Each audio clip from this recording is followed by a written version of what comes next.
ষড়যন্ত্রের মাধ্যমে শেষ পর্যন্ত বাংলাদেশের মানুষকে একটি বৃহৎ কারাগারে আবদ্ধ করে রেখেছিল এই ফ্যাসিস্ট শেখ হাসিনা। সারা বাংলাদেশটাই একটা কারাগারে পরিণত হয়েছিল।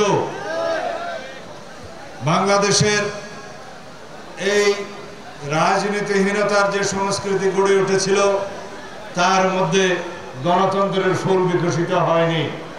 আসুন সারা বাংলাদেশের সকল গণতন্ত্রকামী সকল রাজনৈতিক দল আপনারা দেখে যান কি উন্মুক্ত পরিবেশে বাংলাদেশের গণতন্ত্র হাসছে, কি উন্মুক্ত পরিবেশে বাংলাদেশের গণতন্ত্র বিকশিত হচ্ছে।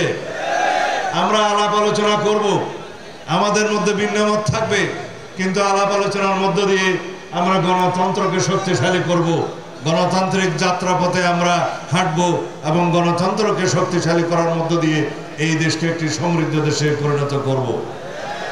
নির্বাচন নিয়ে কথা হচ্ছে,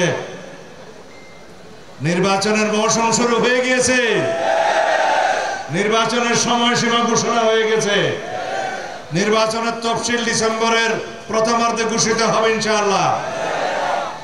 এখন আপনারা প্রতি ঘরে ঘরে যাবেন, ধানের শীষের পক্ষে সালাম দিবেন। একটা সুষ্ঠু, নিরপেক্ষ, শান্তিপূর্ণ, অবাধ নির্বাচনের মধ্য দিয়ে, ভোটাধিকার প্রয়োগের মধ্য দিয়ে একটি জাতীয় সংসদ প্রতিষ্ঠা করতে পারি, একটি রাজনৈতিক সরকার প্রতিষ্ঠা করতে পারি, তাহলেই পরে আমাদের সেই সমস্ত অধিকার বাস্তবায়িত হবে।